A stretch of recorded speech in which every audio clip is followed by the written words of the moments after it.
Hey, what's up, everybody? This is Chad Calek, and welcome back to episode number 112 of the In a Crowded Room podcast, where rather than talk about all the madness of elections and conspiracies, we're going to take a break from all that stuff tonight because I've received all kinds of requests from you guys to share another ghost story. And it's been a minute since I've actually went back in the memory bank to dig up a good story to share with you guys. And because a lot of your requests are often related to cases on Paranormal State, I did think of a case that I've never talked about that I would like to share with you guys. It's actually the only case that made me almost quit Paranormal State. I actually really thought long and hard about it at the end of the case. Now, thankfully, I chose not to, and things were resolved. And you'll be surprised, or maybe you won't be, but it's not what you think. But the case was a case that a lot of people laughed at when they saw the title. And the title of the case was Haunted Sex Dungeon. Yes, Haunted Sex Dungeon. That was the name of the episode. And if my memory serves me correctly, this was a case in Minnesota. What I remember is it was a big mansion that was in this really wealthy area where a lot of the football players lived. And the gentleman who had the house had just a bunch of really bizarre stuff going on. And some of it involved electrical things in the house. Lights would go off at weird times, and the security system would go off at weird times. And he had seen a couple shadow figures. And from what I heard going into it, it was a pretty straightforward case. What we would often refer to as a mom and pop haunting, meaning, nothing demonic and nothing, out of the ordinary in regard to a paranormal case. So we're looking for fairly standard activity. But when I get there, I hear the producers talking about how in the basement there's a sex dungeon. And I'm like, what? And they're like, yeah, this owner, has a lifestyle, and it just, it is what he is, which I'm cool with. Hey, look, man, if it's like I've said this a million times before, people have been inventing ways to get off since the beginning of time. As long as everyone's adults, everyone agrees, and no one's hurting anybody, then, whatever. There's no blueprint to happiness, right? So if you have a sex dungeon that you enjoy, more power to you. But obviously, I want to see this place. I'm like, you're kidding me. So where's the sex dungeon? And so they kind of tell us where it's at. And we've not been down there yet. And it's in the basement. In the basement of the house, there is the sex dungeon. And then there is like an area where you park a boat. And so it's the bottom of the house actually opens up. And there's this like boat ramp area where the boat pulls up. And the door to the sex dungeon's right next to it. And there's this long stairway leading down to it. So what's super interesting is I remember Ryan and I had not been down there yet, and we hit the stairway, and there is immediately kind of a spooky feeling. And we start kind of moving down the stairway, and we get halfway there, and we can see the door to the sex dungeon is locked. And I said to him, wouldn't it be crazy right now if that thing just opened up? And as soon as that came out of my mouth, the freaking door handle turns and the thing opens up. I'm like, whatever, dude. I'm like, someone's got to be in there. And Ryan's looking at me like, I don't think so, man. I'm like, no, somebody has to be. I just said that, and like it was on cue, the thing opened up. And so we slowly start, working our way towards the door. We get to the door. I'm like, man, I don't want to open this thing. I don't know what's behind it, So we do push the door open. I peek my head in, turn the light on, and there is nobody in there. So I to this day, I have no idea what opened the door or how it opened up or why it would open up right when I said that, but there was nobody in the room. We did not have cameras at this point. We were not filming the show. We were not even investigating. We were just taking a walk through the property just to kind of get the lay of the land.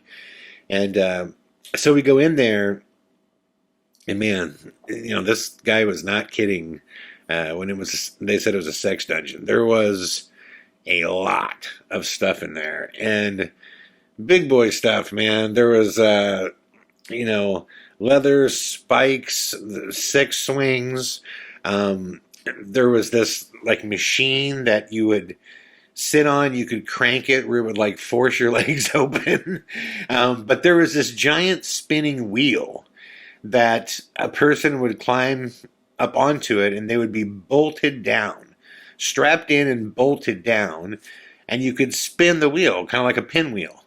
And there was all these taped off areas where wherever the wheel would stop, it would have a sexual act on it. So someone would climb on there, and I guess they would just be down with whatever's on the wheel, and you'd spin the wheel, and wherever it would stop, presumably that's what would be done to you.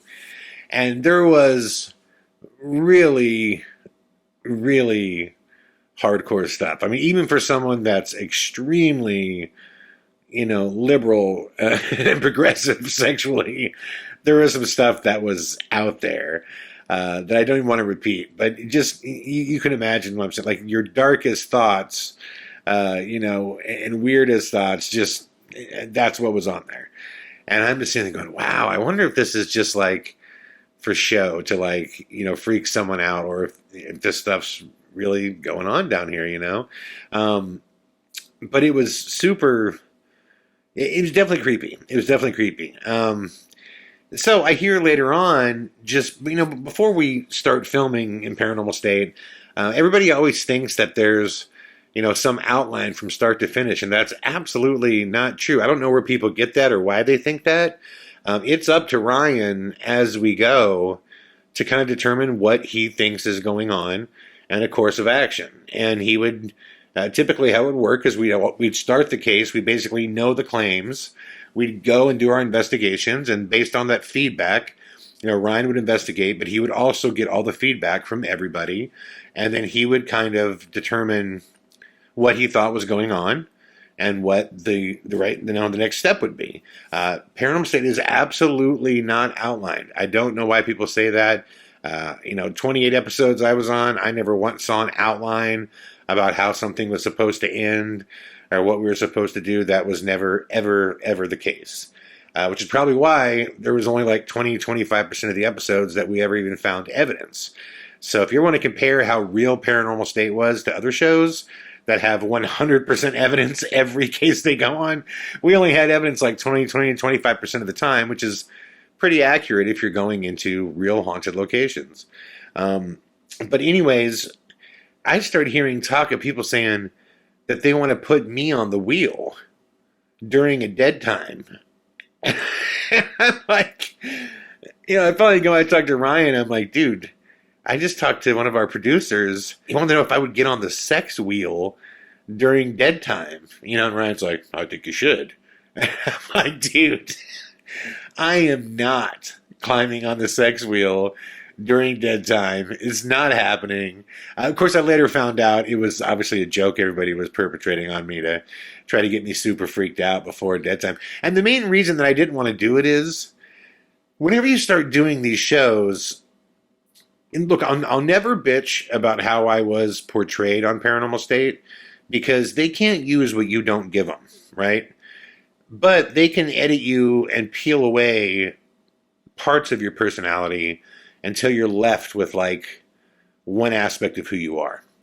And Paranormal State very much so tried to make me appear to be like this potty-mouthed biker dude, you know, this metalhead Harley rider that, you know, just swore every other word.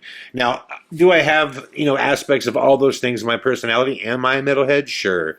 Do I, you know, have the mouth of a sailor? Of course. I mean, I grew up swearing my whole life. It was just never an issue in my family. That's true. Do I have an alpha male kind of aggressive personality? Sure.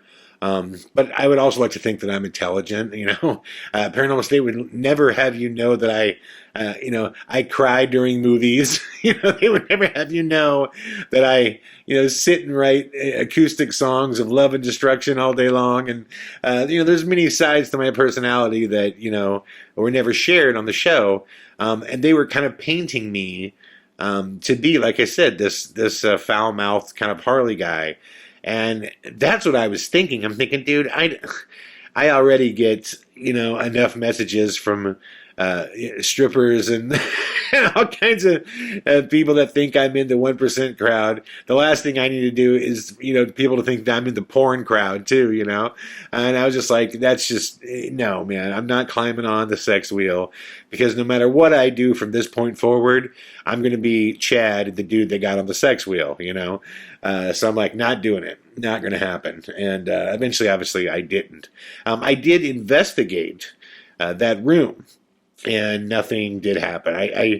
I so badly wanted the sex wheel to spin, because I would have been so interested as to what it stopped on, and what act would it stop on.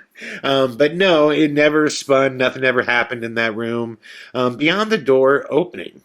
That was really, really freaky. But nothing ever happened past that. And through the first night, nothing happened. And I mean, nothing. And it was a massive house. There was a top story, a regular floor, your standard floor. And then, like I said, the basement with the sex dungeon and the boat ramp. But it was a big building that was right up next to a lake. Had this beautiful area like in the back that was, it was a multi-million-dollar home. Really, really impressive. Nothing occurred the first night. It was probably one of the all-time, most silent dead times we've ever had. So the following day comes, and the first thing we do is kind of meet and discuss the fact that nothing really happened, which is unfortunate, because again, the place is so big, and obviously the sex dungeon adds a layer of creepiness to it all. And how this works with the dead times is there's a set amount of hours that a crew can work before you go into overtime. So you want to try to get as many of the interviews and things like that out of the way, because you have to do all that stuff before you can get to dead time. We never held dead time at 3 a.m. Well, there's times we held it at 3 a.m., but that's just if we, scheduled a late shoot. But there was no, typically, dead time would be like midnight or 11 p.m., something like that.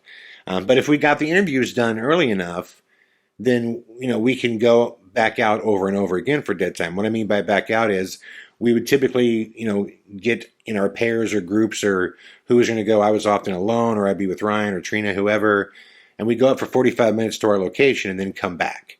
We'd kind of discuss what happened. Sometimes you would switch the people that you went out with, that type of thing, and you'd go back out again and then come back. I remember the second night we had quite a bit of time to investigate. And I can't remember if that was just because we didn't capture anything the first night and we really wanted to get something or not. And what I do remember is the first time out, nothing happened for me. I was back down in the dungeon again. Total silence. I come back up, and Ryan and Serge are telling me that something really weird happened with them, and that the lights were flashing on and on in the living room. And then they ended up showing me this footage, and it was incredible. It looked straight out of like a Hollywood movie. You couldn't have set dressed it better. It looked amazing.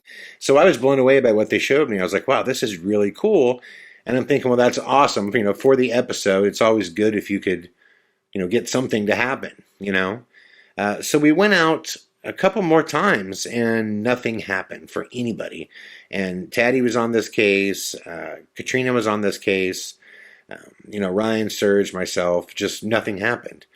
And we get to the final time that we go out. And I am in the top far bedroom that is on the very, very top floor, the furthest away from the sex dungeon and the boat ramp area. And I'm 2 floors above that area. So I couldn't be any further away from that area. So I'm sitting in the chair, and I'm just waiting for something to happen. Nothing is. I'm provoking like crazy. I am just trying to piss off or whatever's there. Nothing happens. And I finally say something like, as I'm calling out, I say something to the effect of, you got to do something, because I'm not leaving until you do. And it's quiet like 3 seconds later, and I mean loud. It fills up the room, and it sounded almost like in this Transformer voice. It was like very tinty sound. It was crazy. It said, "Get out." and it was loud. And I remember looking at the cameraman, and I could see the whites of his eyes from the street light shining through the window because his eyes were so big, and he was looking at me like, holy cow. And I look at him and I go, did that say get out? And he goes, oh yeah, dude. And I'm like, whoa, man. I mean, this was crystal clear. First thing I did is check my walkie-talkie. It was on. And the reason I checked it is because, if someone was talking outside, I would know it. So thankfully it was on, because that's how I knew nobody was using the walkies, because you would hear it and you would feel it. Nobody used the walkies. Nobody was speaking throughout the building. This thing happened. The room felt incredibly freaky. I was just like, yo, we just nailed a major Class A piece of evidence. So we wrap up for the night. We get back. I walk in, I tell them, yo, guys, I got something for you guys to hear. And, everyone is like, stoked. And I go through, I capture it, I play it for everybody. Again, everyone's stoked. Everyone's like, oh man, good capture, but yada yada. And when those things happen, you are stoked, because not only you're going to help the client, but you're going to make a great episode when you have great evidence. So I go home, back to the hotel that night. I'm super stoked. I show up the next day, and we have to, shoot our final kind of like discussion over everything that we've experienced and everything that's occurred. And Ryan will tell us basically what he thinks is going on and how he thinks it can be addressed. And then he'll share that with the client. And now remember, that's holistically his job. I mean, he had admittedly a very tough job. Again, I want to stress, there is no outline. It's up to him to look at everything that happened and formulate not only a way forward for PRS and the client, but also for the episode. He's got to come up with, what sews and buttons that all up to, okay? And that's why he's got his associate producer tag. That's what he's doing. He's producing as well. And I get that that's a tough position. But we finally start going through all the evidence, and they're sharing their light evidence with the lights flashing, and it's awesome. It looks great. And, we get to me, and again, I share the get out evidence. And right when I get done sharing it, Sergi speaks up and says, well, hold on, there's something I need you to hear, because Ryan and I were talking, and we think you might be mistaken. And I'm like, really? And Ryan's like, oh yeah. I mean, when you hear this, you're going to know that, it's not, you didn't hear what you thought you heard. We think this sound bounced around, and by the time it made its way up to you, it sounded like something totally different. I go, really? I'm honestly thinking, wow, good catch. I go, so did this sound happen at the same exact time that we heard the get out? And he's like, well, no, it's a few seconds like earlier, but it still had to kind of bounce around and make its way up to you. And first of all, I'm thinking in my head, well, listen, man, sound moves at the speed of sound, so if what you captured was a few seconds before what I heard, I'm already skeptical. But, having said that, go ahead and play it for me. And they're like, okay. And Sergi goes, all right, I'm going to cue it up. I'm going to hit play and count to 3, and then you're going to hear it.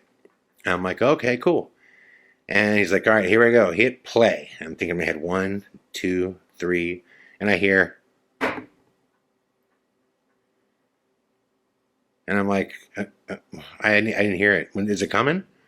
He's like, oh, yeah, listen again. You'll hear it. Listen again. You'll hear it. He rewinds it, hits play, and I count down in my head, 3, 2, 1. And then I hear, and I'm like, okay, well, Sergi, I'm not hearing it. When's it going to come? He goes, you didn't hear that? I go, dude, all I heard was this little knocking sound. He goes, yeah. I go, yeah, what? The knocking sound. I go, whoa. I'm like, wait a minute. The knocking sound 2 or 3 seconds before they get out that I clearly heard with the sound man audibly through our ears. You're telling me that knock somehow made its way from a boat ramp all the way across this mansion ran up 2 floors to find me sitting in a chair in the back corner of the room? What are you talking about?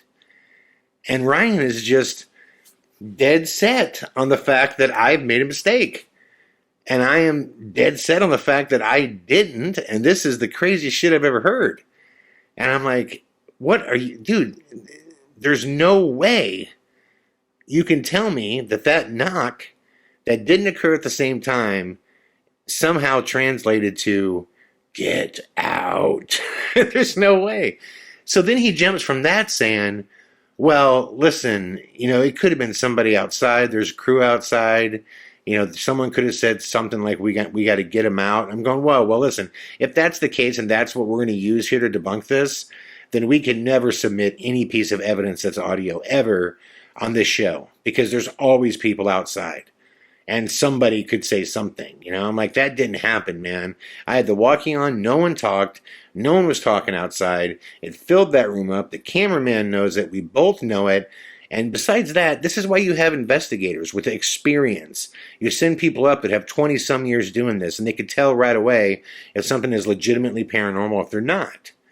And I'm thinking in my head, if that's not what's wanted here, then fuck this show. Then I'm out of here, man. Because I was honestly thinking, when I signed up to this, I made it clear to Ryan and everybody else, don't ask me to lie. And that means don't ask me to fake stuff, but it also means don't ask me to erase what I captured, because it doesn't work into the overall, story that's been devised to make sense of all this stuff.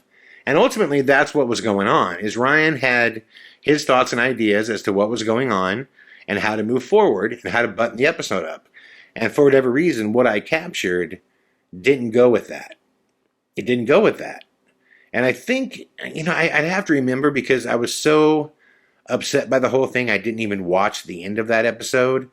I ended up watching the argument part. And that's because when I left that night, I was seriously considering quitting for that reason. Because I'm like, listen, man, my integrity's intact. I don't have to lose it. I'm not going to lie. I'm not. And this is a weird scenario where I feel like I'm being told, you did too good of a job, man. You need to lie for us so we can make this episode work. And I look at that as the same way as lying, saying you caught something you didn't, And I just wasn't going to do it for Ryan or for anybody else.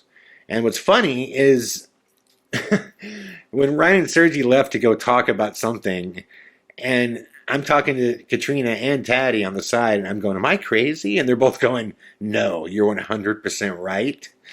And you just stand for what you did. And that's what sucked about this, because they worked for Ryan.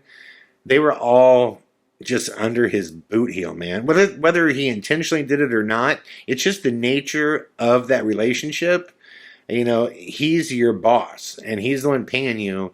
So when he wants to do something, you're more likely to go along with his will. I didn't work for Ryan. I worked with A&E. I worked with Ryan. I worked with the production company. I wasn't, working under anybody, so I didn't feel I didn't feel like I couldn't be honest. So when I left, I was so ready to quit.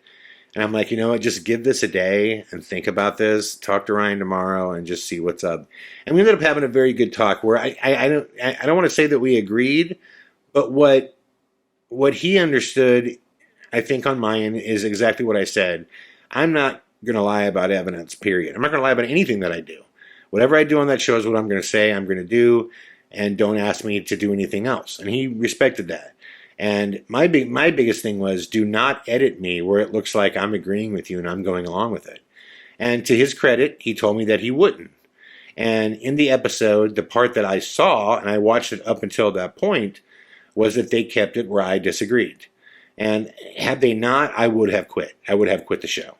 But they did. They kept it where I disagreed with him, and they showed the back and forth, and that was fine. And I guess what I got to really kind of see firsthand on his end is he just has a different role than I do. And he has to live with the choices that he makes. The one thing I could say with Ryan is I never saw Ryan fake anything. In fact, I saw him punish and fire producers that even suggested faking something. And in Ryan's mind, I don't think that he was like trying to so much as disregard what I did. I just don't think what I captured worked, and I didn't think he had an answer for it. And he was trying to make it somehow work. And I could appreciate that he was in a tight spot. But as long as he didn't make me lie and he didn't misrepresent me and what I did, then I was okay with it. I was cool with that. The rest of it, you have to deal with everybody else on their terms. But on my terms, as long as we're keeping it real, then we're keeping it real. And we did. We kept that real. We showed the fight. What was funny is there was like an extra 5-minute piece that came out about that argument. It's like an archival piece from A&E. And in that piece, Ryan's like, well, Chad thought it was one thing and my team thought it was another. No, to be clear, Ryan's team didn't think it was another. Ryan thought that it was this knocking sound or presented that. Sergi went along with it. Everybody else was coming to me privately going, no, dude, that's clearly Get Out. You can hear it. And I always hated that they kept that in and they didn't say that. But on the clip, it shows me fighting with him, and that was good enough for me. But no, his team did not agree with him. Sergi went along with him because Sergi basically had to. That's how that kind of went. But yeah, man, it's funny now I look back, these things you make such a big deal about it. And it could have been, a smaller deal could have been made if I didn't have such a glaring ego about being an investigator back then. Which I think is warranted because that's why I was brought in on that show. But I took that stuff so serious when all I really had to do is just say right away, hey, listen, just straight up, I'm not going to lie. If we're all cool with that, then we're cool with that, and we got no issues. But obviously I was hot-headed, and so was Ryan at the time. And I'm sure to this day we'd probably disagree, but I truly believe when he puts his head on the pillow at night, he knows damn well that I recorded something saying get out in that bedroom, and that it wasn't this in a boathouse 3 seconds before 100 yards from me, or whatever it was. That was such a big place. It was like a mansion, man. But yeah, those were good times, man. I mean, that was a stressful ending to a great case. That was funny as hell. What I do remember about that case, too, is we've never laughed so hard. The amount of sexual jokes and, because of the sex dungeon, the entire time, there's so much footage of us, laughing, and, we were treating the case like it was Clue and be like, dude, I've solved the riddle. It was Mr. Plum in the sex dungeon with the ball gag, shit like that, so it was just a lot of fun. And I wish it wouldn't have ended with that kind of back and forth argument we had. But like I said, it got resolved in the end. And, to his credit, he kept his word, and they did not edit me going along with that. So I do appreciate that. And I was always thankful for that. Having said that, as we move forward, for those of you that are asking about more Paranormal State stories, I love telling them. So I have no problem every 10 episodes or so pulling out a story from the Paranormal State vault and sharing those stories with you guys. That's not a problem. Also, there's going to be a comprehensive Paranormal State podcast coming up, start to finish, where I talk about everything from how I got on the show to the final day of the show. And not going through every, case like I just did, but just aspects of the show that you guys have asked about. Some of it's controversial stuff, some of it's not, some of it's known, some of it's not. But kind of, when did things happen as far as when did I take over the show directing it? How did the show, ultimately come to an end? Because one of the cool things about Paranormal State is we're like the Barry Sanders of paranormal shows. We ended in our prime. We left people wanting more, which I think is always better than burning out and becoming that thing that, we become almost like a cartoon character of yourself, Our fan base is very similar to X-Files. I still, to this day, get a Paranormal State email every single day from people who want the show to come back and just discovered it as well. So it was really cool to be a part of something special. So I'll have this comprehensive episode here pretty soon where I'll talk about all of the questions that people, or I'll answer all the questions that people give me. That way in the future, when people have questions, I can say, hey, go to episode 120. It's all in there, So I hope you guys enjoyed this episode of the In a Crowded Room podcast. I will be back tomorrow, my friends, with more. All the best.